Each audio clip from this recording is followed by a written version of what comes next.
तर हे 14वा जो श्लोक आहे त्याच्यामध्ये आपण हे बघितलं होतं ना, निद्रावश शयन कराया सुपने मधी दोष लगाया फिर जागी विषय वन धायो नानाविध विषफल खायो. म्हणजे याच्यामध्ये काय सांगितलं होतं की झोपेमध्ये म्हणजे आपण झोपलो, झोपण्याच्या अवस्थेमध्ये आपल्याकडून तिथं पण काय झाले, दोष घडले. आणि म्हणजे झोपेमध्ये काय दोष घडले होते, तर एकतर संकल्प विकल्प आपले चालू असतात. संकल्प विकल्प म्हणजे विचार किंवा कषाय, किंवा झोपेमध्ये स्वप्न पडतात, त्या स्वप्नामध्ये पण आपल्याला काय होतात, असे कषाय होतात. मग हे सगळं स्वप्नामध्ये सुद्धा काय झाले, आपल्याकडून दोष घडले. त्याच्यानंतर पुढं काय सांगितलंय, राजूबून म्यूट करते का राजूबून? हां. तर त्याच्यानंतर पुन्हा काय, दिवसभर आपल्याकडून दिवसासुद्धा काय काय होतात दोष, तर फिर जागी विषय वन धायो. म्हणजे हे 5 इंद्रियांचं जे 5 इंद्रियांनी युक्त जे शरीर, तर त्याला उपमा काय दिली त्यांनी, विषयरूपी वन असं म्हटलंय. आता वनामध्ये काय काय आहेत, तर वेगवेगळी झाडं असतात, वेगवेगळे सगळे काय काय प्राणी असतात. म्हणजे हे सगळ्यांनी मिळून ते वन कसं असतं, तर भरपूर म्हणजे सगळी झाडं फळं किंवा जे जे काही आहे तर तिथं भरपूर प्रमाणात आहे, किंवा तिथं सतत काही ना काही प्राण्यांचं ह्याचं त्याचं काय काय चालू आहे. तसं हे शरीररूपी वन काय सांगितलंय, तर विषयांनी भरलेलं आहे. विषयांनी म्हणजे तर 5 इंद्रियांच्या मागण्या सतत चालू आहे ना, त्या अपेक्षेने त्याला विषयरूपी वन असं म्हटलंय. आता विषय ह्या शब्दाचा अर्थ माताजी काय सांगतात, विषयमध्ये विष जो आहे ना शब्द, तर त्या विषाने युक्त असं ते विषय आहेत, असं विषय शब्दाचा अर्थ. म्हणजे आता काय अर्थ होतो तसं शब्दशः जर बघायला गेलं तर विषय म्हणजे काय, तर प्रत्येक इंद्रियांची जी मागणी किंवा प्रत्येक इंद्रियाचं जे कार्य, तर ते काय आहे, त्याचा विषय झाला. म्हणजे आता डोळ्याचा विषय काय असं म्हटलं तर बघणे हा डोळ्याचा विषय आहे. म्हणजे त्याला विषय हा शब्द वापरला. पण ह्या विषयचा जर म्हणजे निश्चयाने अर्थ बघितला तर काय सांगतात माताजी, तर ज्याच्यामध्ये विष भरलेला आहे असे ते विषय आहेत. आणि अशा त्या नुसत्या एक विषयाचा विषय नाही आहे, तर विषयांचं वन असं ते शरीर. आणि त्या शरीरासाठी आपण काय केलं, जागृत अवस्थेमध्ये सुद्धा आपण त्याच्यामध्येच अडकून गेलो.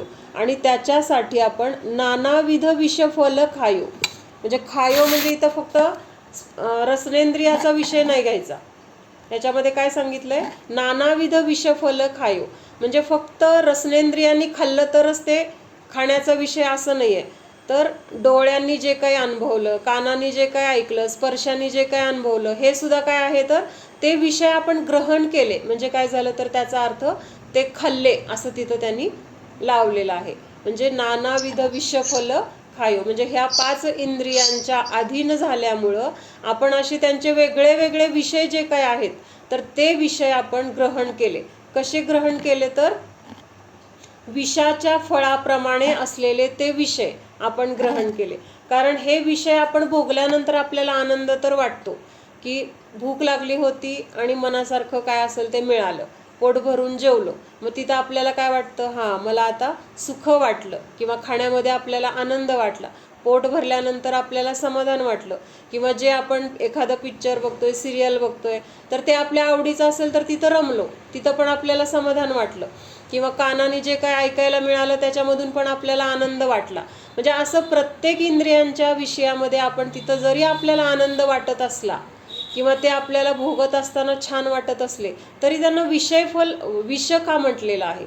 तरी जर ते त्यावेळेस आपल्याला छान वाटतायत, पण नंतर काय होणार आहे, त्याचं फळ आपल्याला कसं मिळणार आहे, तर दुःखरूप मिळणार आहे नियमाने. कसं दुःखरूप मिळणार आहे, कारण आत्ता आपण भोगत असताना त्याच्यामध्ये आसक्त होऊन भोगतोय. ते म्हणजे मी, किंवा ते माझं सुख असं समजून आपण त्याच्यामध्ये आसक्तीने ते भोगायला जातोय. आणि त्याचं फळ असं होतं की कर्म कसं बांधलं जातंय, नियमाने पापरूपी कर्म बांधलं जाते. आणि ते कर्म उदयाला येणार, तर त्यावेळेस आपल्याला तिथं सुख मिळणार आहे का. आता आपण खूप छान म्हणून आपण ते भोगले, पण जेव्हा ते बांधलेलं कर्म उदयाला येणार आहे, तेव्हा ते आपल्याला नियमाने दुःखच देणार आहे. किंवा त्याच्या निमित्तात आपल्याला नरक तिर्यंच्या आधी गतीमध्ये पण जावं लागणार आहे. म्हणून हे काय आहे तर आत्ता भोगताना छान वाटणारे, गोड वाटणारे हे सगळे भोग कसे आहेत तर नियमाने दुःखाला कारण आहेत, म्हणून पण त्यांना विष म्हटलं. कारण विष काय आहे, खाताना आपल्याला काही वाटत नाहीये. समजा त्याची काय चव चांगली असेल, खाताना काही वाटत नाही, पण पोटात गेल्यानंतर जेव्हा त्याचं विष सगळ्या शरीरामध्ये पसरणार तेव्हा त्याचे रिझल्ट आपल्याला दिसायला लागतील. मग तिथं एक एक अवयव निकामी होईल किंवा बेशुद्ध अवस्था येईल किंवा अंग सगळं काळं निळं पडेल. म्हणजे त्याच्यातून काय होणार आहे तर मरण होणार आहे.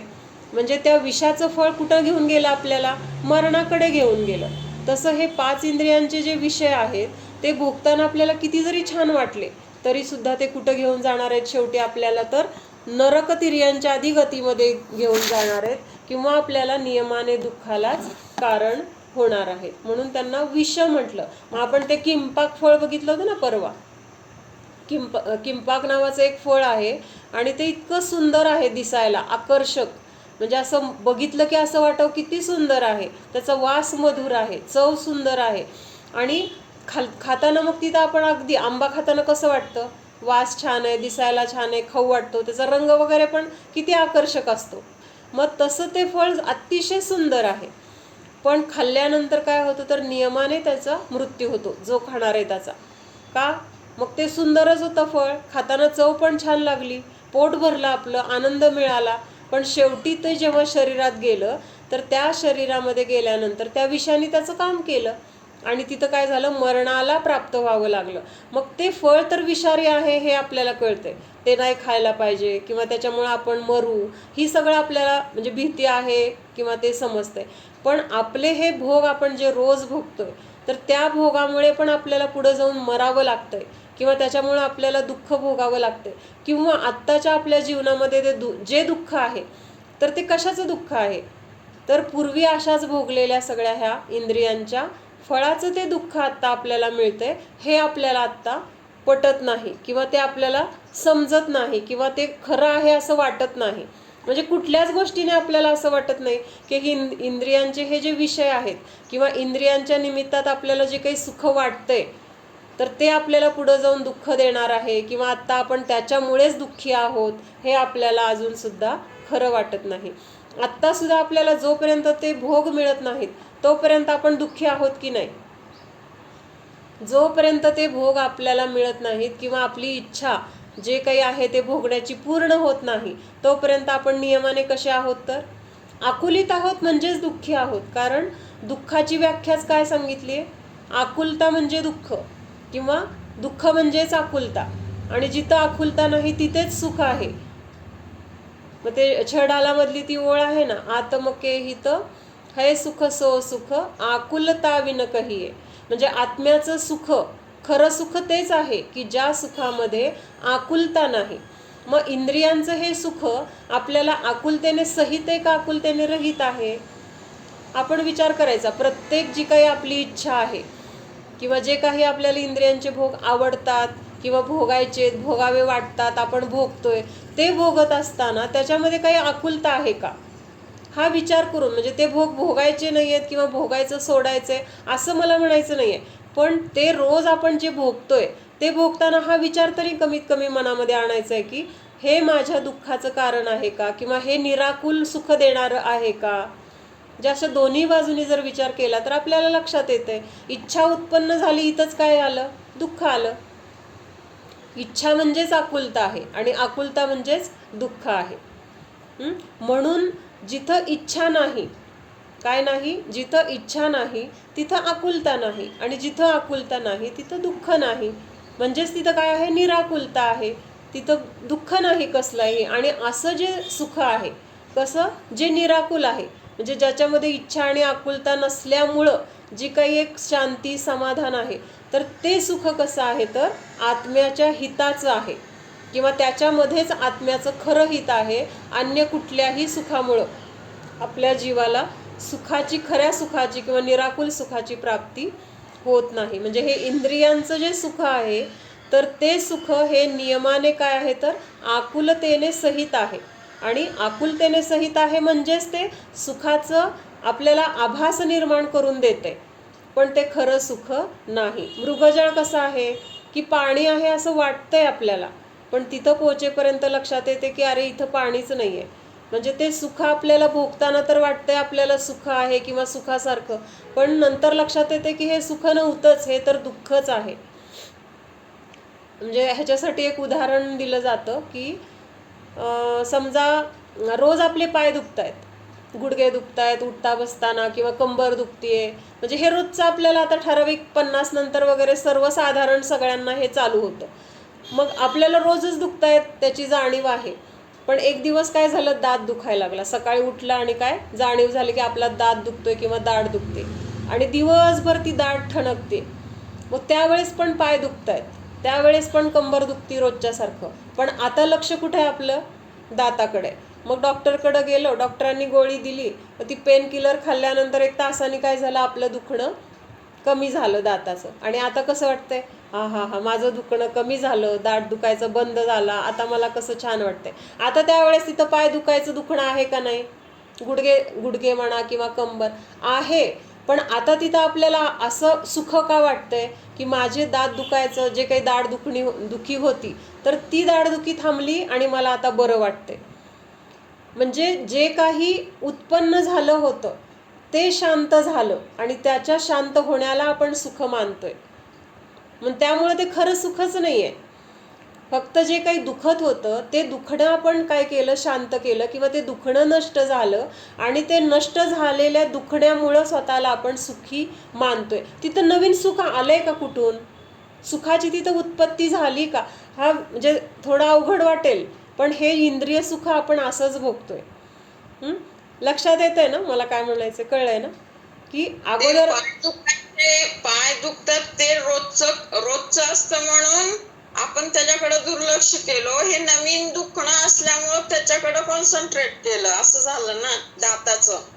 हा म्हणजे आत्ता आपल्याला समजा 5 इंद्रियांची, आत्ता समजा एक 5 मिनिटं विचार करूया की आत्ता कुठली मागणी नाहीये, डोळ्याची काय नाहीये, कानाची नाही, भुकेची नाही, कुठलीही मागणी नाहीये.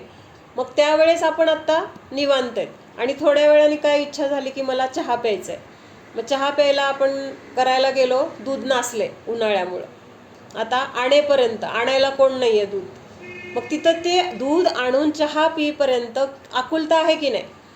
म्हणजे जोपर्यंत चहा पिण्याची इच्छा नव्हती तोपर्यंत आकुलता होती का, नव्हती.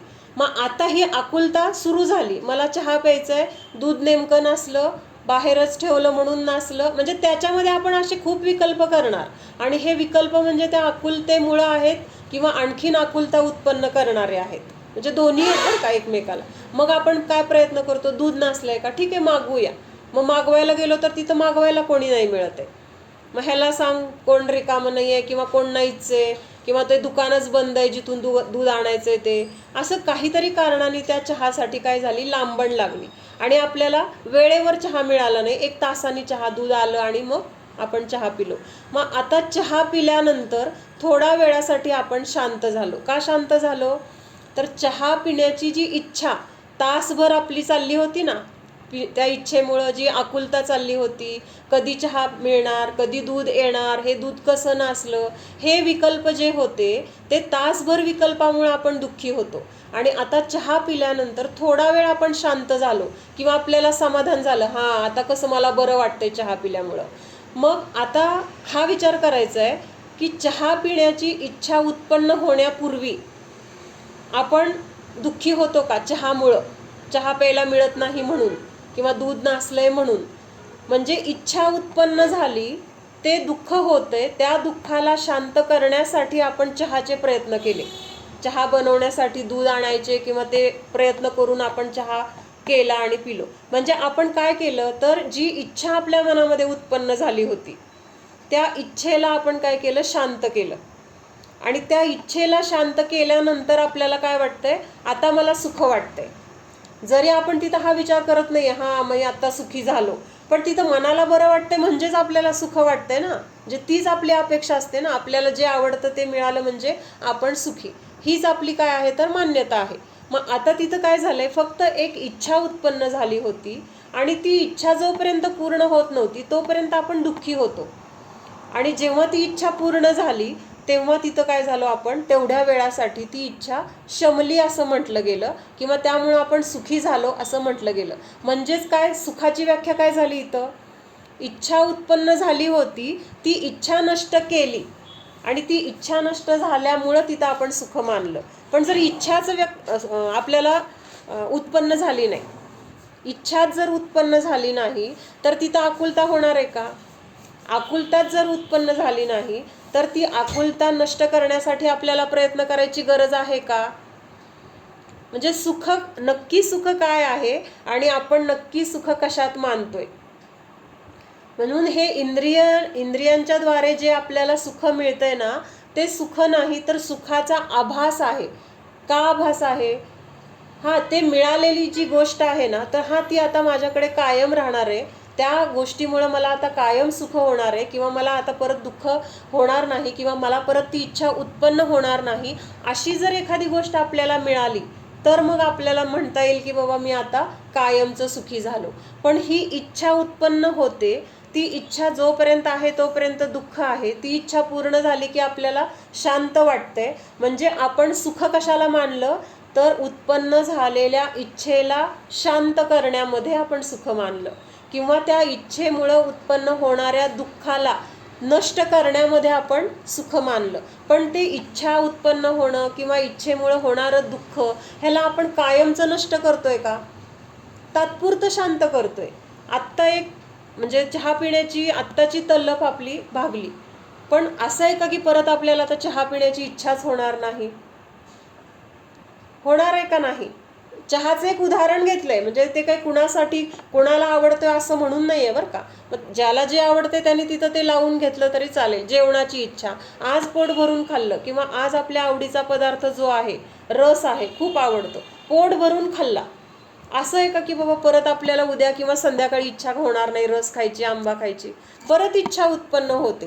म्हणजे इच्छा उत्पन्न होत आहेत आणि त्या इच्छेला आपण शांत करतोय, आणि ती इच्छा शांत झाल्यानंतर आपण त्याच्यामध्ये काय मानतोय, मी आता सुखी झालो असं मानतोय. मुलाला लहानपणापासून मोठं करतोय कशासाठी, की बाबा त्यांनी चांगलं शिकावं, चांगली डिग्री मिळावी, चांगलं त्यांनी कुठेतरी जॉब करावा किंवा व्यवसाय करावा, त्याच्यातून त्यांनी भरपूर पैसे कमवावे. म्हणजे ही इच्छा आहे म्हणून आपण तसे प्रयत्न करतोय, आहे की नाही? मग ती इच्छाच नसली तर आपण ते प्रयत्न आपण करणारच नाही.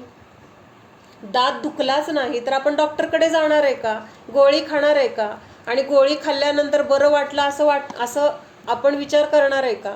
गरजच नाहीये ना. माझा दातच दुखत नाहीये तर मी डॉक्टरकडे कशाला जाऊ? म्हणजे जर इच्छाच उत्पन्न झाली नाही, वेदना, इच्छा म्हणजे काय आहे तर वेदना समज, दाताची वेदना, डोक्याची वेदना, पायाची वेदना, गुडघ्याची वेदना, ह्या जशा वेदना आहेत ना, तशी इच्छा ही पण एक वेदनाच आहे. पण आपण त्याला आजपर्यंत कधी वेदना ह्या दृष्टीने बघितलं नाहीये.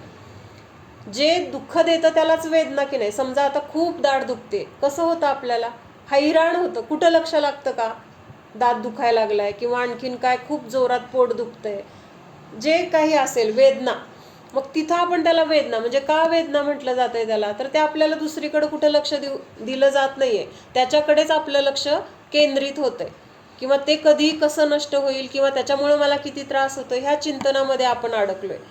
पण हे जे वेदना आहेत त्या फक्त अशा ह्यांनाच वेदना, किंवा म्हणजे पायाची, हाताची, डोक्याची, हीच फक्त वेदना नाहीये, तर क्षुधेची वेदना आहे, तृषेची वेदना आहे, काम वेदना आहे, म्हणजे आपण म्हणतो ना काम बाण विध्वंसनाय, म्हणजे ती पण एक वेदनाच आहे. म्हणजे ह्या 5 इंद्रियांच्या द्वारे आपल्याला ज्या इच्छा उत्पन्न होत आहेत त्या इच्छा म्हणजे काय आहेत तर वेदना आहेत. आणि त्या वेदना फक्त आपण काय करतोय तर थांबवण्यासाठी किंवा त्या वेदना नष्ट करण्यासाठी आपण तात्पुरता उपाय करतोय, कायमस्वरूपी उपाय करत नाही. आणि आपल्याला वाटतंय की मी आता माझी इच्छा पूर्ण झाली, मी सुखी आहे, पण थोड्या वेळाने परत कुठल्या तरी इंद्रियांची मागणी आहे, म्हणजे ते इंद्रियांची परत नवीन इंद्रियाची नवीन वेदना, परत ती वेदना शांत करण्यामध्ये प्रयत्न करतोय. मग असं करण्यामध्ये काय झालंय, आपलं अनंत काळ त्यातच गेलेला आहे. आणि तरी पण आपल्याला हे लक्षात येत नाही की हे जे काही इंद्रियांची वेदना आहे किंवा इंद्रियांच्या द्वारे आपल्याला सतत मागणी म्हणजे वेदना आहे, तर ती वेदना आपण त्या पुरवण्यामुळं पूर्ण होणार नाहीयेत. ह्या इच्छा आपण ह्या इंद्रियांच्या मागण्या पूर्ण करत राहिल्यामुळं आपल्या इच्छा पूर्ण होणार नाहीत किंवा ह्या वेदना नष्ट होणार नाहीत. तर ह्याच्यासाठी काय करावं लागेल, तर त्या इच्छा उत्पन्न होऊ नये असा प्रयत्न करायला लागणार आहे. म्हणजे अग्नी आहे आणि अग्नीची काय मागणी असते, त्याच्यामध्ये अजून काहीतरी इंधन पाहिजे. मग ते इंधन टाकल्यानंतर ती अग्नी काय होते, प्रज्वलित होते. मग जोपर्यंत इंधन आपण टाकत राहणार, अग्नीला जर विझवायचे तर त्याच्यामध्ये इंधन टाकणे हा उपाय आहे का त्याला इंधन न देणे हा उपाय आहे? अग्नीला जर विझवायचे तर त्या अग्नीमध्ये इंधन टाकत राहिलं तर ती पेटच घेत राहणार आहे. आणि आपल्याला जर ते विझवायचं असेल तर तर त्याच्यामध्ये अजून अग्नी टाकण्यापेक्षा, अजून इंधन टाकण्यापेक्षा त्याला इंधन न पुरवता जर शांत राहिलो तर ती काय होणार आहे, अग्नी नष्ट होणार आहे. तसं ही इच्छा म्हणजे अग्नी आहे. आणि ही अग्नी आपण विझवण्यासाठी काय करतोय, त्याच्यामध्ये इंधन टाकतोय. अग्नी विझवण्यासाठी इच्छाची अग्नी किंवा इंद्रियांची जी मागणी त्याची जी अग्नी आहे, तर ती अग्नी विझवण्यासाठी आपण त्याच्यामध्ये इंधन टाकतोय. मग इंधन टाकल्यानंतर ती अग्नी विझणार का वाढणार?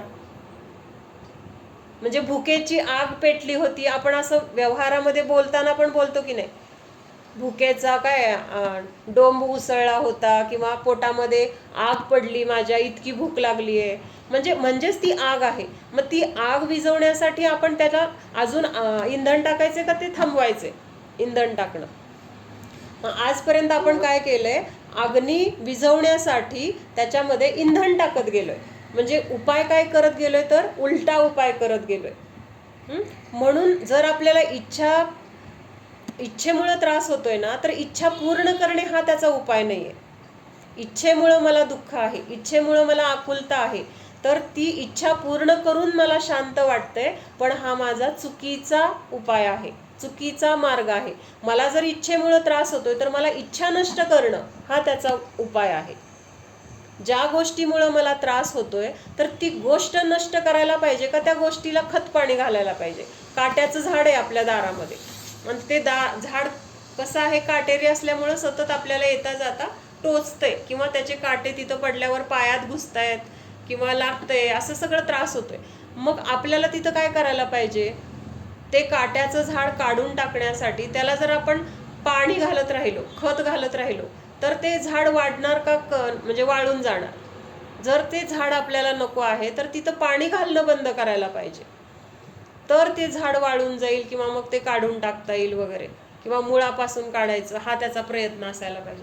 तसं ही इच्छा आहे, तर इच्छा उत्पन्न झाली तर ती पुरवत राहिलं तर ती परत इच्छा उत्पन्न होणार, परत इच्छा उत्पन्न होणार. म्हणून इच्छा उत्पन्न न होऊ देणं त्याचा कुठला मार्ग आहे, तर हा इच्छा नष्ट करण्याचा खरा उपाय आहे.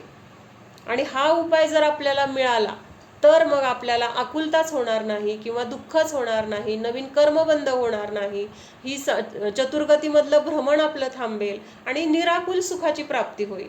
म्हणून हे इंद्रियाच्या द्वारे जे काही सुख मिळतं म्हणून त्याला विष म्हटलेलं आहे. आणि हे जर विषच आपण ग्रहण करत असेल तर विषामुळे आपण नियमाने आपला मृत्यू होणार आहे. आता इथं मृत्यू कुठल्या अपेक्षेने, तर आपल्याला नियमाने दुःख मिळणार आहे ह्या अपेक्षेने तिथं त्याला विषफळ असं म्हटलेलं आहे. हा विचार करा, म्हणजे मला हा विचार छान वाटतो की इच्छा आपल्याला उत्पन्न होत आहेत, हेच आपलं काय आहे, तर मुख्य आपल्या दुःखाचं कारण आहे. आणि आपण जोपर्यंत ती इच्छा पूर्ण होत नाही ना तोपर्यंत आपल्याला काय असतं, बेचैनी आहे. आणि कळून सुद्धा आपण काय करतो, ती पूर्ण करण्यासाठीच आपले सतत प्रयत्न असतात. कुठल्या ना कुठल्या मार्गाने तो प्रयत्नच आपण करणार आणि ती इच्छा पूर्ण झाल्यावर मग आता मला बरं वाटतंय आणि त्याच्यामध्ये आपण स्वतःला परत पुरुषार्थी मानणार. मी असं केलं तसं केलं पण ते मिळवलंच, काही ना काही करून दूध आणवलंच, चहा केलाच, त्या दिवशी आज चहाच नाही पिणार म्हणून शांत बसलं असतं तर म्हणजे तो काय झाला, मग इंद्रियावर मिळवलेला विजय झाला. किंवा तिथं आपण इच्छेला मारलं. का सारखं इच्छेच्या अधीन व्हायचं, का सारखं इच्छेचं ऐकायचं, इच्छा म्हणेल तसंच का वागायचं? कधीतरी त्याच्या विरुद्ध पण आपण वागून बघूया. त्या मुलांना तर आपण सांगतो की नाही नाही असं केल्यावर पुढं तुला त्रास होईल, पुढं तुला कोणी शहाणं म्हणणार नाही, वेडा होशील किंवा तुझं सगळं नुकसान होईल, तुला त्रास होईल पुढं जाऊन अशा सवयी लागल्या तर, असं त्याला आपण सांगत राहतो. पण कधी आपल्या मनाला, आपल्या इच्छांना आपण सांगतो का की ह्या इच्छेमुळं मला पुढं जाऊन खूप त्रास होणार आहे, किंवा ह्या इच्छेमुळं आज मी ह्या संसारात आहे, म्हणून आता ह्या इच्छांना काय केलं पाहिजे तर काबूत ठेवण्यासाठी त्यांचा नायनाट केला पाहिजे. त्यांची मागणी पुरवण्यापेक्षा त्यांची मागणी पुरवणार नाही असं तिथं आपण जर ठरवलं तर इच्छा उत्पन्नच होणार नाहीत. काय होणार नाहीत? इच्छा उत्पन्नच होणार नाहीत. म्हणजे तिथं मिळतच नाही म्हणल्यानंतर परत शांत बसलं जातं की नाही. एखाद्या ठिकाणी आपली मागणी पूर्ण होत नाही, 2-4 वेळा मागून शेवटी ते विचार काय केला जातो, नाही बाबा इथं काय मिळत नाही, त्यापेक्षा शांत बसा. मग तसं ती इंद्रिय पण नंतर नंतर शांत का होतात, म्हणजे आपल्या अधीन होतात. कधी होतात? जर आपण त्यांची मागणी ऐकायचं नाही असं ठरवलं किंवा त्यांचं ऐकलं नाही तर आपल्या अधीन इंद्रिय होतात. नाहीतर मग आत्ता सध्या कसं आहे, आपण इंद्रियांच्या अधीन आहोत की नाही. आपण आत्ता इंद्रियांच्या अधीन. इंद्रिय म्हणाल तसं झालं तरच बरं वाटतंय, तरच सुख वाटते, तरच शांती. नाहीतर मग मन कसं आहे, बेचैन आहे. सतत त्या मनाला ती खंत लागून राहते की माझी इच्छा पूर्ण झाली नाही. छोटीशी गोष्ट असली तरी ती सलत राहते मनामध्ये. आणि ते सल जे आहे ना, तर ते सल म्हणजेच दुःख आहे. म्हणजे जोपर्यंत ते इच्छा पूर्ण होत नाही तोपर्यंत दुःख. इच्छा पूर्ण झाली तरी नंतर दुसरं कुठलं तरी मागणी आहे, परत ते दुःख. म्हणजे ही दुःखाची मालिका कशी आहे तर सतत चालू आहे. तर असं हे काय आहे तर इंद्रियांचे विषय म्हणजेच दुःखाला कारण आहेत, म्हणून ह्यांना विष म्हटलंय. आणि म्हणून काय सांगितलं की नानाविध विषफल खायो. आणि एक प्रकारचं नाही तर प्रत्येक इंद्रियांची सुद्धा एकच मागणी नाही आहे. स्पर्शाची सुद्धा फक्त एकच मागणी आहे का? त्याचे सुद्धा कितीतरी वेगळे वेगळे विषय आहेत. जेवायला बसलो, मऊच भाकरी पाहिजे किंवा वाळलेलीच पाहिजे किंवा गोडच पाहिजे, गरमच पाहिजे, तिखटच पाहिजे किंवा आंबट थोडं पाहिजे. म्हणजे अशा कितीतरी वेगवेगळ्या मागण्या एका इंद्रियांच्या आहेत. म्हणजे एका इंद्रियांचे विषय सुद्धा खूप आहेत. मग सगळ्या इंद्रियांचे विषय तर किती झाले? नानाविध विषफल खायो. म्हणून अशा प्रकारचे हे इंद्रियांचे जे काही विषय आहेत तर ते विषय म्हणजे विषफळ मी अनादी काळापासून खात राहिलो. आता पुढचा 15 नंबरचा श्लोक आहे. कोण वाचतंय? वाचा. विशाखा वाच 15 नंबर. उठाया बिन शोध भोजन खाया, तब ही परमाद सतायो, बहुविध उपजायो. मग आता ह्या इंद्रियांच्या ज्या मागण्या होत्या तर त्या मागण्या पूर्ण करण्यासाठी काय काय केलं तर त्याचं इथं परत वर्णन सांगितलं. किये आहार निहार विहारा. ह्याच्यामध्ये काय सांगितलंय? आहार केला. आहार म्हणजे तिथं काय झालं सगळं? अनिता म्यूट कर. आहार म्हणजे आपण जे काही स्वयंपाक, खाणं पिणं वगैरे हे सगळं आहार. निहार म्हणजे काय? मलमूत्र विसर्जन किंवा कफ वगैरे जे काही आहे ते शारीरिक जो मल आहे तर तो मल त्याचा निक्षेप किंवा टाकून देणे तर ते झालं निहार. आणि विहारा म्हणजे काय? जाणं येणं, गमन आगमन किंवा उठणं बसणं, हे सगळं काय झालं? आहार, निहार आणि विहार. ह्या गोष्टी करत असताना इनमे नाही जतन विचारा. ह्या गोष्टी करत असताना त्यामध्ये जे काही जीव असेल तर त्यांचा कधीही विचार, त्यांना जपण्याचा विचार केला नाही. विन देखा धरा उठाया. मग ज्या काही गोष्टी ह्या करण्यासाठी लागत असतील तर ते सगळं काय केलं? न बघता त्या वस्तू उचलल्या किंवा घेतल्या, ठेवल्या. मग आणि काय केलं? विन शोधा भोजन खाया. आणि जेवायला बसल्यानंतर सुद्धा न बघता जे काही समोर आलंय ते आपलं आवडतंय ना, आसक्तीने ते खात राहिलो. मग ते शुद्ध आहे का? भक्ष आहे का? मर्यादेचं आहे का? किंवा ते खात असताना त्याच्यामध्ये एखादा जीव आहे का? केस आहे का? काही नाही. म्हणजे बिन शोधा, म्हणजे असा कुठलाही शोधन न करता किंवा विचार न करता जे काही समोर ताटात आलं तर त्याचं भक्षण केलं. कसं भक्षण केलं आणि का लक्ष नसतं आपलं ह्या गोष्टींकडे? म्हणजे ते विचार का नसतात?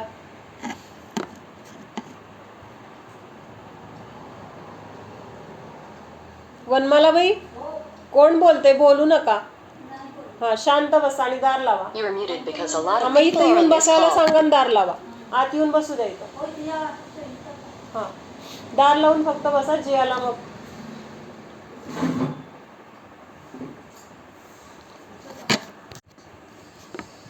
बिन शोधा भोजन खाया, म्हणजे आपण असं का केलं की विचार न करता किंवा काय दिलंय, कसं आहे, शुद्ध आहे, अशुद्ध आहे, मर्यादेचं आहे, कुणी बनवलंय, कसं बनवलंय, कुठलाही विचार न करता ताटात समोर आलंय आणि आपण हात आणि तोंड एवढं फक्त बघतोय, किंवा हातात मोबाईल आहे, समोर टीव्ही आहे, किंवा कुणाशी तरी गप्पा मारत जेवतोय. मग ते खात असताना आपल्याला ते कसं आहे, काय आहे हा विचार राहील का? किंवा आवडीचा एवढा पदार्थ आहे समोर की तो कसा बनवलाय, काय करायचे, मला खायला मिळाल्याशी मतलब. त्यामुळं तिथं आपलं ह्या गोष्टींकडे लक्ष जात नाही. ज्या गोष्टींकडे लक्ष जाणं गरजेचं आहे किंवा ज्या गोष्टी गरजेच्या आहेत ते न बघता आपण काय करतोय, फक्त माझ्या खाण्याची मला इच्छा आहे आणि ते मला पाहिजे ते मिळालंय ना याच्याशी मतलब. मग ते शोधणं वगैरे विषयच नाही. मग ते आम्हा सांगतात ना, डबा उघडला, मूठ भरली आणि तोंडात घातलं. मग ते खाल्ल्यानंतर मग ते चावायला लागलं काहीतरी म्हणून बघतोय डब्यात तर मुंग्यांनी ते चिवडा भरलेला. मग ते आधील आपलं लक्ष का नाही आहे? खाण्याची आसक्ती. म्हणजे आपल्याला ह्या गोष्टी का सुचत नाहीत, तर खाण्याची आसक्ती जास्त आहे. त्यामुळं तिथं शुद्धता, अशुद्धता, योग्य अयोग्य हा विचार नाही आहे. जर आपल्याला हा विचार आला की ह्या गोष्टींना पण महत्त्व देणं का गरजेचं आहे, त्याच्यामध्ये जीव असतील, त्या जीवांची माझ्यामुळे हिंसा होत असेल, किंवा मी अशुद्ध का खायचं, म्हणजे ह्या सगळ्या गोष्टींचा जर विचार आला तर आपण मग ते अन्न बघून खाणार की नाही. मग आता महाराजांना वगैरे अंतरा येतात, आपल्याला कधी अंतरा येते का? आपल्या तोंडात काय गेलं काय बघतच नाही ना आपण. किडा आहे का, मुंगी आहे का, शोधलं का? फक्त भाजी ठेवली, दशमीनी त्याला लावायचं, उचलायचं आणि खायचं. कधीतरी आपण ते बघून खातो का? आणि खरंच आपण जर बघून खायला सुरुवात केली ना तर आपल्याला लक्षात येतं की का असतं त्याच्यामध्ये, निघतं. आपण बघत नाही म्हणून आपल्याला ते दिसत नाही, आहे की नाही? बघितल्यानंतर त्यांना येतं म्हणल्यावर आपल्याला का नाही येणार? त्यांचं तर आपण एवढं बारीक सारीक विचार करून करतो की बाबा कुठं जीव येऊ नये किंवा केस येऊ नये, त्यांना अंतरा येईल, काळजी घेऊन आपण ते बनवत असतो. तरी सुद्धा त्यांना अंतरा येतात. मग आपल्याला अंतरा का येत नाही? तर आपण बघत नाहीये. का बघत नाहीये? तर आपली भोजनामध्ये आसक्ती आहे, त्याचं आपल्याला महत्त्व नाही आहे. त्याच्यामध्ये जीव आहे का, किंवा त्या जीवाची हिंसा होईल का हा विचार नाही आहे. आपल्याला काय आहे, फक्त माझ्या रसनेंद्रियाची किंवा माझी खाण्याची जी इच्छा आहे ती पूर्ण होण्याशी मतलब, माझं पोट भरण्याशी मतलब, एवढा तिथं विचार असतो. त्यामुळे आपल्याला ह्या गोष्टी आठवत नाहीत. म्हणून आपल्याला कधी केस येत नाही, किंवा आला तरी काय तेवढा घास फक्त आपण काढून टाकतो. तेवढा एक घास, ती वस्तू सुद्धा ज्याच्यामध्ये केस निघालाय ती वस्तू पण आपण काढत नाही. आपण काय काढतो, फक्त एक घास काढून टाकतो ज्याच्यामध्ये केस आलाय तो. केसाला तर काय म्हटलंय, त्रसपिंड म्हटलंय. आम्हा नेहमी सांगतात, म्हणजे केसावर पाय जरी पडला तरी कितीतरी नमोकार मंत्राचं हे करायला प्रायश्चित्त म्हणून दिले जातात, असं आम्हा सांगतात. केसावर पाय पडला तर आपल्याला तर वाटतो का केस म्हणजे काय जीव असेल वगैरे. त्रसपिंड म्हणजे त्रस जीवांचा पिंड आहे असं काहीतरी, मला एवढं नीट माहीत नाहीये, पण असं ऐकलेलं आहे आम्हांकडून की केसावर पाय पडला तरी म्हणजे क्षुल्लक, क्षुल्लिका वगैरे ह्यांना त्याच्यासाठी पण प्रायश्चित्त दिलं जातं, असं आम्हांच्या प्रवचनात ऐकलेलं आहे. आणि ते जर खाण्यामध्ये आलं तर तो पदार्थ भक्ष्य कसा राहील मग? म्हणून आपल्याला दोष का लागतात, किंवा आपल्याकडनं काय दोष घडले, तर त्याच्यामध्ये म्हणून त्यांनी हे पण घेतलंय की बिन शोधा भोजन खाया. म्हणजे न शोधता, न बघता किंवा न विचार करता ते भोजन आपण खातो. म्हणजे घरी केलेलं तर अजून त्यातल्या त्यात जरा बरं तरी असतं, पण आपण जेव्हा बाहेरचं खातो, कुणी बनवलंय माहिती आहे का, ते बनवताना कुठलं धान्य वापरलंय, कुठलं पाणी वापरलंय, ते बनवणाऱ्याचे हात कसे असतील, म्हणजे बाह्य शुद्धी तरी आहे का तिथं? अंतरंग शुद्धी तर लांब राहिलं. आता समजा एखादा कामगार तिथे कामगार आहे, तिथं हॉटेलमध्ये जे कोणी कामगार आहे, घरी त्याच्या काहीतरी भांडण झालं असेल, त्या तावानेच तो करणार की नाही ते? म्हणजे त्याच्या रागरागाचे संस्कार त्या अन्नावर होणार की नाही? का तो मनाने आता माझी ड्युटी आहे, मला शांतपणाने केलं पाहिजे, त्याला काय फक्त पैशाशी मतलब आहे.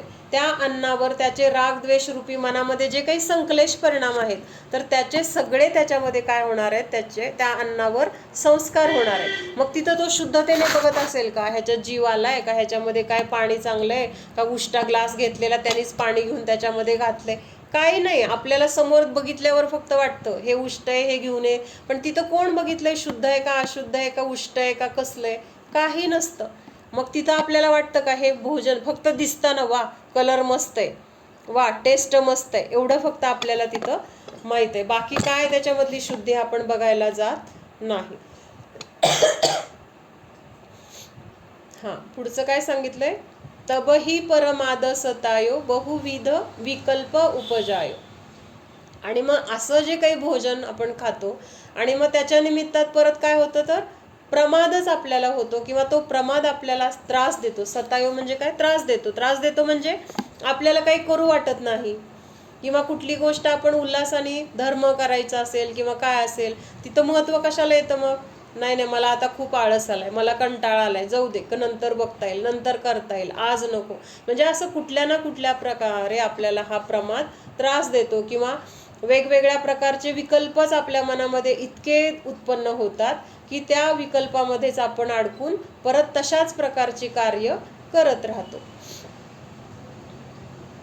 हा, आणि कछु सुध बुद्धी नाही, हे वाचलं ना ग? नाही नाही, हे पुढचं म्हणायचंय. हा, पुढचं कोणीतरी म्हणा, 16 नंबरचं. हा, एकेकाने म्हणा, एकेकाचं झालं की असं. बहुविधी विकल्प उपजायो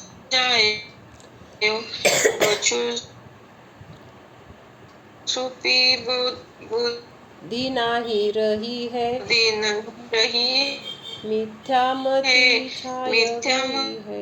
छाय गई है. आणि मग इथं हे ओळ आधी राहिली होती वाचायची. हा, तर काय सांगितलं की मग असं अशुद्ध भोजन खाल्ल्यानंतर किंवा आपल्याला गरिष्ठ भोजन खाल्ल्यानंतर मग हा प्रमाद आपल्याला त्रास देतो. विचित्र विचार येतात मनामध्ये काय काय, किंवा आणखी नवीन नवीन इच्छा उत्पन्न होतात. वेगवेगळ्या प्रकारच्या त्या इच्छा पूर्ण करण्यामध्येच आपल्याला वेळ घालवावा लागतो. आणि मग काय होतं, कछु सुधी बुद्धी नाही रही है. आणि मग काय होतं, काय शुद्ध राहत नाही किंवा आपली बुद्धी चालत नाही, आणि त्या बुद्धीवर हा प्रमाद काय करतो, तर मिथ्यामती छाय गई है. आणि त्यामुळं तिथं मिथ्यामती म्हणजे काय, मिथ्यात्वच एक प्रकारचा आपल्यावर त्याचा पगडा येतो. कसला पगडा येतो, तर शरीरामध्ये एकत्व बुद्धी किंवा 5 इंद्रियांच्या भोगांची आणखीन आसक्ती वाढत राहते, किंवा एका इंद्रियांचा विषय झाला की दुसरा विषय तिथं उत्पन्न होतो. मग ते पूर्ण करण्यामध्ये आपली बुद्धी तिथं लागून राहते. मग तिथं म्हणजे शुद्ध राहिली नाही म्हणजे काय, शुद्धी म्हणजे शुद्ध राहत नाही म्हणजे काय, तर जीवाचं स्वरूप काय आहे हा तिथं विचारच राहत नाही. एक इंद्रिय, शरीर किंवा आपले सगळे इंद्रियांचे भोग, आपले परिग्रह, आपलं कुटुंब, ह्याच्यामध्येच काय होतं, आपली बुद्धी तिथं लागून राहते. आणि ह्या बुद्धीलाच काय म्हटलंय, मग मिथ्यामती म्हटलंय. जिथं आत्म्याचा विषय असेल, आत्म्याची जिथं जाणीव असेल, आत्म्याचा जिथं म्हणजे आत्म्याची आठवण असेल, तर तिथं शुद्ध म्हटली आहे. नाहीतर मग तिथं दुसऱ्याच्या घरामध्ये जर जाऊन आपण पडलो तर आपण तिथं काय म्हणणार, त्याला काही शुद्ध राहिली नाही म्हणून तो कुठेही जाऊन पडतो, असं म्हटलं जातं व्यवहारामध्ये. मग जर आपलं स्वतःचं घर सोडून आपण ह्या शरीरामध्ये अडकलोय, ह्या इंद्रियांमध्ये अडकलोय, म्हणजेच काय झालंय, आपल्याला शुद्ध राहिली नाहीये. आपल्यावर काय झालंय, दारूचा जसा काय होतो, अंमल होतो, किंवा दारूचा प्रभाव आपल्यावर पडल्यानंतर आपल्याला शुद्ध राहते का, आपलं घर काय आहे, आपलं अस्तित्व काय आहे, आपलं स्टेटस काय आहे, हे सगळं आपलं काय होतं, तर तिथं म्हणजे लक्षात राहत नाही, किंवा त्याच्यावर विसर पडतो. आणि मग आपल्याला काय न करू वाटणाऱ्या किंवा न करायला नको आहेत अशा गोष्टी आपल्याकडनं घडत राहतात, कारण तिथं आपल्या मिथ्यामती, आपल्यावर मिथ्यामतीचा प्रभाव पडलेला आहे. म्हणून इथं जोपर्यंत असं म्हटलंय की आत्म्याला जाणत नाही, किंवा जिथं आत्म्याचा विसर पडला, तर तिथं काय झालं, आपली शुद्ध हरपली, असं तिथं म्हटलंय. आणि ह्यालाच म्हटलंय मिथ्यामती. कारण आपण आहोत कुठं 24 तास, 24 तास आपण कुठं आहोत, शरीरामध्ये, किंवा ह्या 5 इंद्रियांच्या भोगामध्ये, किंवा ह्या संसारामध्ये, आपल्या मुलांमध्ये, बाळांमध्ये, किंवा हे करायचे ते करायचे ह्याच्यामध्येच आपण अडकलोय. मग ही मिथ्यामतीच आहे की नाही? ह्याला सम्यक म्हणता येईल का? सम्यक मती म्हणता येईल का? म्हणजे जे जे आपलं 24 तास, म्हणजे फक्त 24 तास म्हणजे दिवसाचे नाही, तर असे अनादी काळापासूनचे जे काही आपले काल गेलेला आहे, तर तो सगळा काल कसा गेलेला आहे? शुद्धच नाही आहे आपल्याला. आपल्याला व्यवहारात तर आपण म्हणतो मी फार जागरूक आहे, मी फार सावध आहे, कुठलं घरामधलं नुकसान होत नाही माझ्याकडनं किंवा होऊ देत नाही, माझं फार लक्ष असतं, सगळ्यांकडनं मी व्यवस्थित करून घेतो. म्हणजे तिथं तर आपण अलर्ट आहोत का? तर दुसऱ्याची चाकरी करण्यामध्ये आपण तत्पर आहोत, पण स्वतःची शुद्धच नाही आहे. मग बाहेर जागरूक असून त्याला काय उपयोग आहे? आपलं स्वतःचं किती नुकसान होतंय, किती जळतंय, किती नाश होतंय ह्याच्याकडे लक्ष नाही आहे आपलं. म्हणून त्या बुद्धीला काय म्हटलंय? मिथ्यामती छाय गई. ही शुद्ध बुद्ध कशामुळे गेली? हे सगळं अशुद्ध खाणं किंवा अशुद्ध विचार, अशुद्ध वागणं ह्याच्यामुळं सगळं हे दुःखच आपल्याला मिळालं आहे. कारण त्याचं कारण ही मिथ्यामती, आणि त्यामुळे आपली शुद्ध हरपली असं सांगितलं. पुढचं 17 नंबर. मर दादा तुम ढिगलिनी ताहू में दोष चुकिनी भिन्न भिन्न अब कैसे कहिए तुम ज्ञान विषय सब पहिए. मर्यादा तुम ढिगलिनी. मर्यादा म्हणजे काय? मर्यादा. मर्यादा म्हणजे आपण काही नियम केले. समजा कुठं नियम केले? तर समजा तुम ढिग म्हणजे तुमच्या जवळ. ढिग म्हणजे काय? जवळ. भगवंतांच्या जवळ येऊन मी खूप नियम पण घेतले. काय घेतले? हेच खाणार नाही, ते खाईन, किंवा एवढ्या वेळाच खाईन, किंवा ह्याच्यानंतर खाणार नाही, एवढ्या दिवसाची मर्यादा, जे जे काही असतील, इकडं जाणार नाही, वस्तूचा त्याग, काही परिग्रहाचा त्याग, असे सगळे नियम घेतले. पण काय केले? ताहू मे दोष चुकिनी, म्हणजे अशी मर्यादा मी तुमच्या जवळ येऊन केली, परंतु त्यामध्ये जे जे काही दोष लागले माझ्याकडून, भिन्न भिन्न अब कैसे कहिये तुम ज्ञान विषय सब पहिये. असे नियम घेतल्यानंतर त्या नियमांचं पालन माझ्याकडून नीट न झाल्यामुळं त्याच्यामध्ये जे जे काही दोष लागले, तर त्या दोषांचं वर्णन मी तुम्हाला कुठं आणि कसं सांगू? भिन्न भिन्न म्हणजे प्रत्येकाचं वेगवेगळ्याच स्वरूप किंवा वेगवेगळे जे काही दोष घडलेत, तर ते वेगवेगळे दोष तुम्हाला मी कसं सांगू आता, आणि किती सांगू? इतके दोष केलेत, इतके दोष केलेत की ते सांगणं सुद्धा मला काय आहे आता अशक्य आहे असं सांगितलंय. म्हणजे आता आपल्या मनात आलेला प्रत्येक विचार काय आहे? एक विचार बरं का, की संसाराचा आहे. धरून चालूया, सकाळी उठल्यापासून आत्तापर्यंत एक एक समयाला आपल्या मनामध्ये विचार येतोय. लिहून काढायचं म्हणलं तरी अशक्य, इतके विचार आहेत. आणि ते विचार म्हणजे काय आहेत? प्रत्येक विचार म्हणजे दोष आहे की नाही दोष? जर तो आत्म्याचा विचार असेल, आत्म्यामध्ये राहण्याचा सोडून बाकी सगळं कशाचा मोह नाही, काय नाही असं असेल, तर तिथं तो विचार मग कसा म्हटला गेला? निर्दोष म्हटला गेला, किंवा तिथं विचारच नाही, त्यामुळे तिथं दोष नाही. पण आपल्याकडून तर इतके सगळे दोष झालेत. मग आपण आता काय काय सांगायचं भगवंतांना? मी ह्या समयामध्ये असा विचार केला, किंवा मी असं कशाय केले, मी हे केलं. प्रत्येक गोष्ट सांगणं शक्य आहे का आपल्याला? एका तासामधल्या घडलेल्या विकल्पांना सुद्धा आपण सांगू शकणार नाही. आणि आयुष्यात किंवा ह्याच्या मागच्या आयुष्यात किती भावामध्ये काय काय केले, मग तुम्हाला मी आता काय काय सांगू असा प्रश्न त्या जीवाला पडला. म्हणजे अशक्य गोष्ट आहे, आणि खरंच अशक्य आहे बरं का. हे काय उगी मोठेपणा भगवंतांना द्यायचा आहे म्हणून नाही. आपण सांगूच शकत नाहीत, इतके गुन्हे आपल्याकडनं घडत आहेत. काय प्रत्यक्षात चोरी, लांडी लबाडी केली, एखाद्याला मारलं, वाईट बोललं तरच दोष झाले असं नाही. आपल्या मनामध्ये येणारा कशाय कुठलाही विचार जो काही संसाराच्या, शरीराच्या भोगाच्या अधीन असलेला असेल, तर तो नियमाने काय आहे? तर दोषच आहे. पहिल्यांदा आपण हे स्वीकारूया की हो, माझ्याकडनं हे दोष घडतायत. आत्ताच आपल्याला ते दोष बंद करायला जायचं नाहीये. आधी आपल्याला काय करायचंय?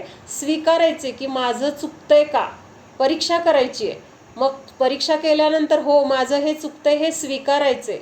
त्या स्वीकारल्यावर पण आपण दृढ राहायचे, माझी चूक आहेच असा निर्णय झाल्यानंतर मग त्याच्यात काय बदल करायचे ते आपण बघूया. आत्ता माझं चुकतंय आणि मला बदलायचंय म्हणून जर आपण लगेच प्रयत्न करायला गेलं तर मग काहीच नीट होणार नाही. म्हणून आपण पायरीने जाऊया, क्रमाने जाऊया. पण पहिल्यांदा काय करायचं की माझे दोष आहेत का, मी कुठं चुकले, माझं काय काय चुकतंय, किंवा माझ्या विचारांमध्ये काय चूक आहे, हा विचार आपण केला तर आपल्याला तिथं त्या विचारांना सुद्धा काय येणार आहे? एक प्रकारची मर्यादा येणार आहे. अरे, हे चुकीचं आहे, अरे असं करणं चुकीचं आहे. म्हणजे आपोआप आपले कशाय मंद होतील, आपोआप आपले इंद्रियांच्या मागण्या कमी होतील, इंद्रियांना जे काही विषय आवडतात ते पुरवण्याची इच्छा आपली कमी होईल. म्हणजे तिथं करावी लागणार नाही, तर आपोआप होईल. म्हणून पहिल्यांदा स्वीकारायचे की माझं चुकतंय का, काय चुकतंय. मग हे चुकलेलं समजल्यानंतर त्याच्यावरचे उपाय आपल्याला आपोआप येणार आहे. तिथं करायची पण गरज पडणार नाही, इतकी सहजता आपल्यामध्ये येणार आहे. म्हणून इथं काय सांगितलं की मग असे मी तुम्हाला इतके दोष झालेत माझ्याकडून, तर ते तुम्हाला कसं सांगू. तुम ज्ञानविषय सब पाहिये, तुम्हीच तुमच्या ज्ञानामध्ये सगळे पाहिले, तुम्हीच ते जाणून घ्या. कारण तुमचं ज्ञान कसं आहे, केवळ ज्ञान आहे भगवंतांचं. म्हणजे मी सांगण्यापेक्षा तुमच्या ज्ञानामध्ये झळकलंच आहे माझ्याकडनं काय काय चुकलंय, आणि ते मला मान्य आहे. आता मी सांगण्यापेक्षा तुम्ही ते बघा आणि त्याच्यावर तुम्हीच काय असेल ते मार्ग काढा. म्हणजे तिथं पण स्वतःला काय केलंय, तुमच्यावर ढकलून दिलं. ते बाळ करतं ना, ए आई तुझं तू बघ, तू करून दे मला तेवढं. म्हणजे आईवर सोपवून ते बाळ कसं राहतं, बिनधास्त राहतं. त्याला विश्वास आहे की आई आहे ना, म्हणजे माझं ती सगळं काम करून देणार किंवा माझी जी अडचण आहे ती दूर करणार. हा विश्वास जसा त्या बाळाला आहे तसा विश्वास इथं त्या कवीला आहे. आणि ते म्हणतात की तुम्ही, मला माहिती आहे तुमच्या ज्ञानात सगळं झळकलंय ना, तर तुम्हीच बघा. मी काय तुम्हाला आता प्रत्येक काय काय सांगायचं कसं सांगू, शक्यच नाहीये, माझी तेवढी शक्तीच नाहीये, माझ्यामध्ये तेवढं म्हणजे आठवण्याची सुद्धा माझी क्षमता नाहीये. कारण आपलं ज्ञान कसं आहे, थोड्या वेळापूर्वी काय विचार येऊन गेला ते आपल्याला आठवत नाही, असलं आपलं ज्ञान आहे. म्हणजे आपलंच असून, आपणच विचार केलेले असून पण आपल्याला आठवत नाहीये. पण तुमचं ज्ञान कसं आहे, विशाल आहे, स्पष्ट आहे, निर्मळ आहे, त्याच्यामध्ये सगळं काही झळकलंय. मग तुम्हीच काय करा, तर माझे सगळे दोष तुम्हीच बघा. म्हणजे आणि आता पुढच्या ह्याच्यामध्ये काय सांगतायत ते वाचा. कोण वाचते वाचा.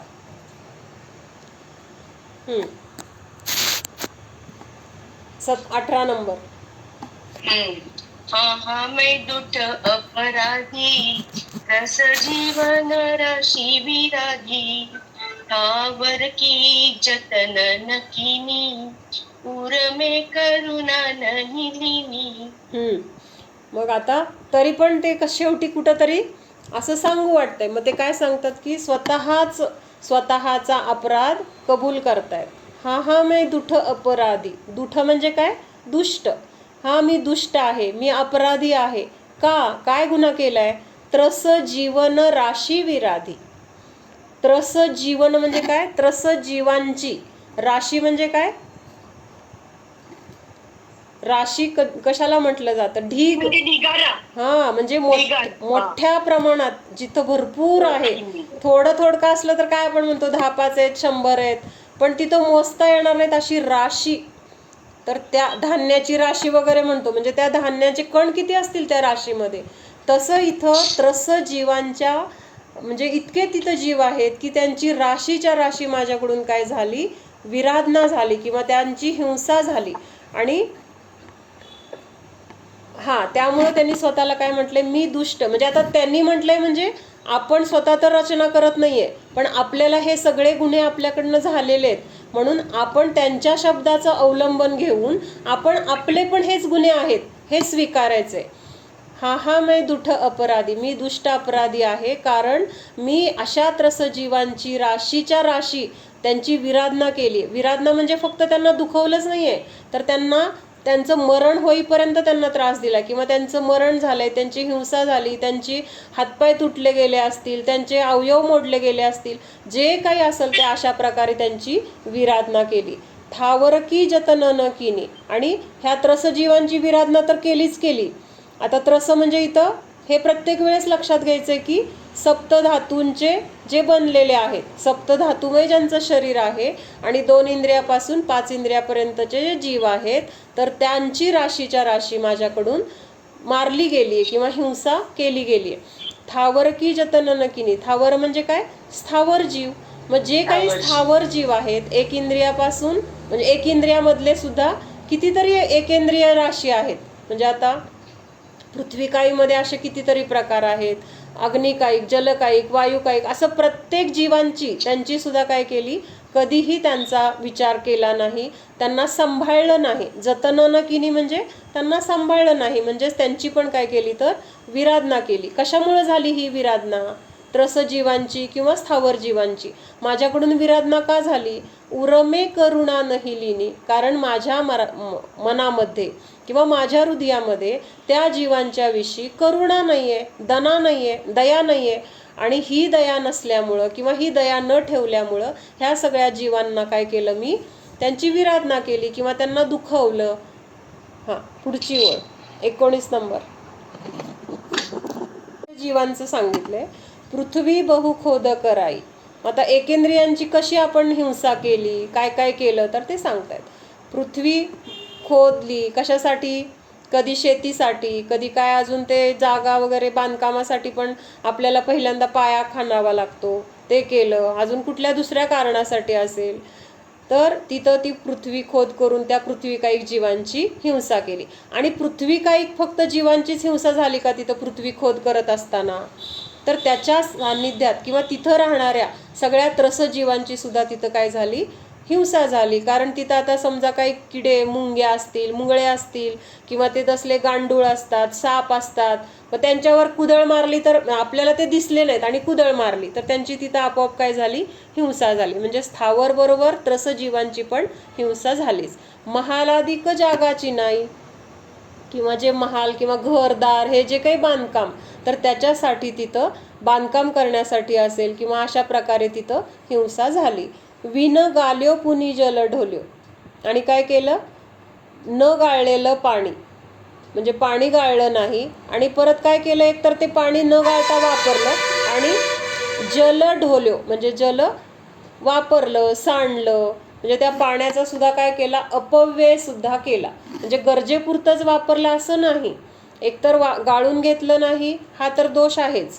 प्लस पुन्हा ते पाणी इतकं वापरलं की काटकसरीने वापरलं असतं तर तेवढ्या कमी जीवांची तरी हिंसा झाली असती. कमीमध्ये जेवढे जीव असतील तेवढे तर मेले असतील. इथं काय केलं आपण? बदा बदा बदा बदा पाणी सांडलं, बदा बदा बदा वापरलं. काय भरपूर आहे पाणी आमच्याकडं, आम्हाला काय कमी आहे? पण त्याच्यामध्ये असलेले जीव मरतायत त्याचा कुठं विचार आहे आपल्याला? त्यांचं म्हणजे आपल्या स्वार्थासाठी आपण त्यांना मारायचा आपल्याला काय अधिकार आहे? त्यांना सुद्धा जगण्याचा अधिकार आहे. ते पण जीव आहेत, स्वतंत्र आहेत, त्यांना पण दुःख नको वाटतं. हा विचार आहे का आपल्याजवळ? मला गरज आहे पाण्याची, माझ्याकडं पाणी भरपूर आहे म्हणून मी वापरलं. पण त्याच्यासोबत त्याच्यामध्ये असणाऱ्या जीवांची, म्हणजे जल हा तर जीव आहेच, जलकायिक म्हणून. पण त्या जलाच्या आश्रयाने म्हणजे पाण्याच्या आश्रयाने पाण्यामध्ये राहणारे जी जीव आहेत त्यांची पण हिंसा विराधना झाली, कारण आळगण पाणी वापरले आपण. म्हणून अशा पद्धतीने जे जे काही हिंसा विराधना झाली तर तेच. अजून काय केलं परत? पंखा ते पवन विलेलो. आता पंखा वापरला म्हणजे पंखा फिरतो, फिरत असताना जे काही आजूबाजूला जीव आहेत तर त्या सगळ्या जीवांची तिथं हिंसा होतेच. म्हणजे अशा प्रकारे हिंसा आपल्याकडून रोज होत असते, पण आपल्याला त्याचा विचार नाही. म्हणजे आता नाविलाज आहे, आपल्याला हे सगळं वापरणं गरजेचं आहे म्हणून वापरत असलो तरी कमीत कमी मनामध्ये ही खंत तर पाहिजे की अरे माझ्यामुळं त्या जीवांचं विराधना होते, माझ्यामुळं त्या जीवांची हिंसा होते, त्रास होते. काय कारण आहे माझ्यामुळं? म्हणजे त्यांना त्रास द्यायचा म्हणजे मला काय कारण आहे? पण मी माझ्या स्वार्थासाठी, माझ्या इंद्रियांच्या विषयासाठी त्यांना मारतोय. कमीत कमी हा मनामध्ये गिल्ट तरी पाहिजे, तर आपल्याकडनं कमीत कमी प्रतिक्रमण व्यवस्थित होईल. नाहीतर प्रतिक्रमण पण आपण नुसतं पाठ केलेलं असतं, म्हणत राहतो, त्या म्हणण्यामध्ये भाव नसतो. मग कसं त्या जीवांची म्हणजे आपल्याकडनं जे काही दोष घडले त्याची निर्जरा कशी होणार? त्याच्याबद्दलचा पश्चाताप जर झाला तर तिथं ती निर्जरा होईल किंवा त्याचे दोष कमी होतील. पण जर आपल्याला भावच नसतील किंवा त्या जीवांबद्दल आपल्याला काही दयाच नसेल तर प्रतिक्रमण पण आपल्याकडून व्यवस्थित होणार नाही. म्हणून आपल्याला हे सगळं गरजेपुरतं करायचंय, हा विचार मनामध्ये असणं गरजेचं आहे. मग आपण रूममध्ये आहे, फॅन गरजेचा आहे लावला, बाहेर जाताना फॅन बंद करणं हे तेवढ्यासाठी गरजेचं आहे. म्हणजे आपल्याला कदाचित आपल्याकडून बंद होतो, कशासाठी होतो? लाईट बिल कमी यावं. म्हणजे तिथं पैशाचा विचार आहे, त्या जीवांचा विचार नाही आहे. समजा आता आपण तासभर परत रूममध्ये येणार नसलो तरी पण तासभर जर समजा चुकून फॅन चालू राहिला तर आपल्याला वाईट काय वाटतं, बापरे तासभर फॅन चालू राहिला, आता लाईट बिल किती वाढलं असेल. त्या तासामध्ये विनाकारण त्या जीवांचे किती जीव तिथं मारले गेले, हा विचार मुख्य पाहिजे. पैशाची मुख्यता नको आहे, तर तिथं दयेची मुख्यता पाहिजे. की बाबा का माझ्या म्हणजे गरज आहे म्हणून मी फॅन लावला एक वेळ, ठीक आहे, तिथं गिल्ट राहील. पण जर आपल्या मनामध्ये दया नसेल तर तिथं आपल्याला पैशाचा विचार येईल की पैसे माझे एवढे विनाकारण बिलामध्ये जातात, किंवा एवढं बिल त्याच्यामुळे येतं, त्यामुळं फॅन बंद केला जातो, किंवा गिझरचं बटन आठवणीने बंद केलं जातं का नाही. चालू म्हणजे समजा चालू राहिलं तर तिथं काहीतरी होईल, म्हणजे काय तर पेट घेईल किंवा काहीतरी म्हणजे दुर्घटना घडेल वगैरे. पण तिथं अग्निकायिक जीवांची विनाकारण तिथं विराधना चालली आहे असं वाटतं का? म्हणजे मुख्यता आपण कशाला द्यायची? आपल्या रोजच्या जीवनामध्ये आपण प्रत्येक क्रिया करत असताना जीवांची विराधना आहे, पण नाविलाज म्हणून आपल्याला त्या क्रिया करायच्यात, तर जेवढ्या गरजेच्या तेवढ्याच करूया. बाकीच्या जेवढ्या टाळता येतील, म्हणजे जेवढं शक्य आहे तेवढं करून बाकीचं तर टाळू शकतो आपण. विनाकारण ज्या गोष्टी आपल्याकडनं घडतायत किंवा त्याच्या मागचा हेतू आजपर्यंत जो होता, तर तो हेतू बदलून तिथं दया हा हेतू ठेवूया. मग तर आणखीन काळजी घेतली जाईल. तिथं आणखीन आपलं लाईट बिल आपोआप वाचणारच आहे. म्हणजे तिथं पैसे आपले जाणारच नाहीत, कारण आपला भाव इथं काय आहे, जीवांना वाचवणे किंवा त्यांच्यावर दया करणे हा भाव आहे. त्यामुळं तिथं लाईट बिल तर अजिबात जास्त येणार नाही. उलट मग आपल्याला चुकून जरी राहिलं तरी कोणीतरी आपोआप बंद करेल, अरे ह्यांच्याकडनं चुकून राहिलं पण ह्यांना चालत नाही बरं का, म्हणजे असं आपोआप होतं. त्यामुळे आपला हेतू शुद्ध असणं गरजेचं आहे. म्हणजे एक आपला भाव चांगला असला ना, त्याच्याबरोबर बाकीचे सगळे गोष्टी चांगल्या होत जातात. आणि एक भाव जर आपला वाईट असेल तर त्याच्याबरोबर बाकीच्या सगळ्या गोष्टी वाईट होत जातात. म्हणजे पैसे वाचवणे म्हणून आपण जर तिथं लाईट बिल वाचावं किंवा लाईट बिल येऊ नये, पैसे वाचावे म्हणून बंद करत असेल, तर तिथं ते कुठल्या ना कुठल्या कारणाने जळत राहणार, बिल येत राहणार. पण तिथं जीवांना वाचवायचे हा हेतू राहिला तर तिथं आपोआपच पैसे पण वाचतील, दयाभाव पण झाला.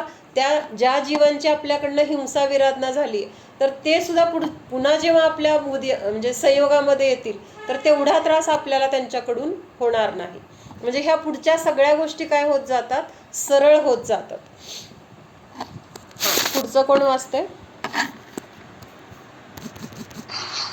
खंदा हम खाए धरी आनंदा. आता इथं पृथ्वीकायिक जीवांचं सांगितलं किंवा जलकायिक आणि वायुकायिक जीवांचं सांगितलं. आता ह्याच्यामध्ये काय सांगतायत, हरित म्हणजे वनस्पती काय जीवांचं कसं आपल्याकडनं हिंसा विराधना झाली ते सांगतायत. हाहामय अदयाचारी, म्हणजे असं म्हटलं जातं ना वैतागून, हा चुकलंय माझं, किंवा इतका पश्चाताप होतोय की शब्द त्यांनी तसे वापरलेत. हाहामय, हा परमाद बस, नाही कुठलं वाचते मी, हाहामय अदयाचारी, मी खरंच दयाने रहित आहे. अदयाचारी म्हणजे हिंसेचं आचरण करणारा. जिथं दया नाही तिथं काय आहे, हिंसा. म्हणून अदया म्हणजे काय तर हिंसा. मी हिंसाचारी आहे. किंवा बहुहरित कायजू विदारी, म्हणजेच काय केले तर बहु म्हणजे खूप, हरित काय जीवांची काय केली, विराधना केली किंवा त्यांचं विदारण केलं. विदारण म्हणजे त्यांना छिन्न भिन्न केलं, म्हणजेच त्यांची पण हिंसा केली. आणि काय केलं, तामध्ये जीवनके खंदा, अशा त्या वनस्पतिकायिक जीवांची तर हिंसा विराधना झालीच, प्लस काय सांगितलं, त्याच्यामध्ये म्हणजे त्या वनस्पतीच्या आश्रयाने राहणारे जीवनके खंदा. खंदा म्हणजे काय, स्कंद. स्कंद कशाला म्हणतात आता, तर थोडक्यात बघूया आपण. स्कंद म्हणजे काय, विशाखा माहितीये का, स्कंद कशाला म्हणतात? बर, पुद्गल आहे. स्कंद म्हणजे जमिनी खालचे, नाही ते कंद झालं. इथं खंदा म्हणजे स्कंद ह्या अर्थाने घ्यायचंय. तर स्कंद म्हणजे काय, आपण 6 द्रव्य बघतो की नाही, अनेक परमाणूंचं एकत्र येणं. आपण 6 द्रव्यामध्ये पुद्गल द्रव्य बघतो, बरोबर आहे. जीव, पुद्गल, धर्म, अधर्म, ह्याच्यामधलं दुसरं द्रव्य कुठलं आहे, पुद्गल द्रव्य. तर एक पुद्गल द्रव्य कशाला म्हटलंय, तर परमाणू म्हणजे अगदी सूक्ष्म. इतका छोटा आहे. पुद्गल कशाला म्हटलं? जे डोळ्याच्या द्वारे आपल्याला दिसतं त्याला पुद्गल म्हटलं जातं. आपल्या डोळ्यांनी आपल्याला जे दिसतं किंवा ज्याच्यामध्ये स्पर्श, रस, गंध, वर्ण हे गुण आहेत, तर त्या द्रव्याला काय म्हटलं जातं? पुद्गल असं म्हटलं जातं. मग एक शुद्ध पुद्गल द्रव्य म्हणजे प्रत्येक द्रव्य कसं आपण स्वतंत्र म्हणतो की नाही, तसं एक पुद्गल द्रव्य कशाला म्हटलंय? तर परमाणू. परमाणू म्हणजे परम अणू, म्हणजे सगळ्यात छोटा असा जो अंश आहे किंवा ते द्रव्यच आहे, अंश म्हणता येणार नाही त्याला, सगळ्यात छोटा जे काही भाग आहे तर ते शुद्ध पुद्गल द्रव्य म्हटलं जातं. म्हणजे पुद्गल द्रव्याचं शुद्ध रूप किंवा जसं एक जीव म्हटला जातो तसं एक पुद्गल कशाला म्हणायचं? तर एक परमाणू जो आहे तर त्या एका परमाणूला काय म्हटलं? पुद्गल द्रव्य म्हटलं. हे एवढं समजलं? कुणाला समजलं नसलं तर विचारा, परत सांगते. म्हणजे नवीन विषय असेल तर लक्षात आलं विशाखा? हां, म्हणजे पुद्गल, एक पुद्गल द्रव्य हे इतकं छोटं आहे की तो आपल्या डोळ्याचा तर तो विषयच नाही आहे. म्हणजे आपल्या डोळ्याच्या द्वारे आपण त्याला बघूच शकत नाही. त्याला कोण बघू शकतं? अवधी ज्ञानी, मनपर्याय ज्ञानी किंवा केवल ज्ञानी, यांच्या ज्ञानाचा तो विषय आहे. इतका तो सूक्ष्म असं ते पुद्गल द्रव्य आहे. मग एक पुद्गल परमाणूला शुद्ध म्हटले. मग असे अनेक किंवा अनंत पुद्गल परमाणू एकत्र येऊन जे बनतं त्याला म्हणतात स्कंध. स्कंध, आता इथं फळा नाही आहे, नाहीतर लिहून दाखवलं असतं. स्कंध शब्द लक्षात आला का? तृप्ती. कंद वेगळं आणि स्कंद, स ला क वर अनुस्वार आणि ध, त्याला म्हणायचं स्कंद. मग स्कंद कशाला म्हटलं?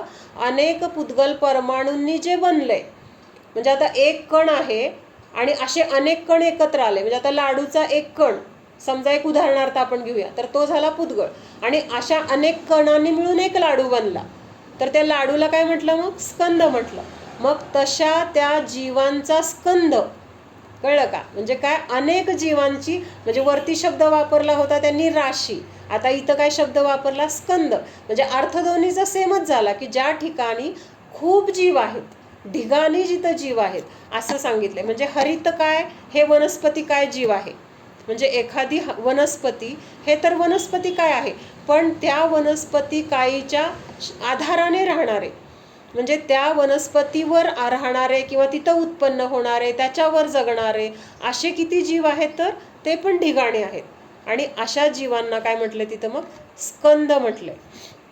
मग तिथं काय म्हटलंय आता? तामधी जीवन के खंदा, म्हणजे अशा स्कंदांचं जे काही जीवन, म्हणजे तिथं असणारे जे काही जीव आहेत, हम खाये धरी आनंदा. आता ह्याच्यामध्ये पण परत काय आलं? म्हणजे ते वनस्पती काय, ज्या आपल्याला भाज्या आवडतात त्या भाज्यांच्या आश्रयाने राहणारे जे काही जीवांचे ढीग आहेत, तर त्या जीवांच्या ढिगांचा विचार न करता आपण त्या वनस्पतीला किंवा त्याची भाजी करून कसं खाल्लं? ते हम खाये धरी आनंदा, म्हणजे आनंदाने सहित होऊन किंवा मनामध्ये आनंदाला धारण करून आपण त्या भाज्या खाल्ल्या असं तिथं सांगितलंय. म्हणजे तिथं वनस्पती काही जीवांची हिंसा कशी झाली, तर ती अशी खाण्याच्या मार्फत झाली. अजून तर झालीच, पण मुख्यतेने इथं सांगितलं की म्हणजे त्या वनस्पती कायची झाली, त्याच्या आश्रयाने राहणाऱ्या जीवांची झाली, आणि हिंसा झाली ह्याचं तिथं काय आहे? खंत पण नाही आहे. अरे माझ्याकडनं ते जीव मारले गेले असं नाही, तर उलट मिटक्या मारत खातोय. मिटक्या मारत कसं खातोय? हां, मस्त झाली, किती छान लागते ही भाजी, किंवा मला ही भाजी फार आवडते. म्हणजे असं तिथं आपण काय केलं? त्यांच्या हिंसेमध्ये आपण आनंद मानला. कुठलं ध्यान झालं हे? हे हिंसेमध्ये आनंद मानणं हे काय आहे? क्रूरता आहे. म्हणून त्याला रौद्र ध्यान म्हटलंय. म्हणून इथं 5 इंद्रियांचे कुठलेही भोग भोगून त्याच्यामध्ये आनंद जर मानत असेल तर आपण रौद्र ध्यानी आहोत. आणि रौद्र ध्यान हे आर्त ध्यानापेक्षा वाईट आहे. रौद्र ध्यान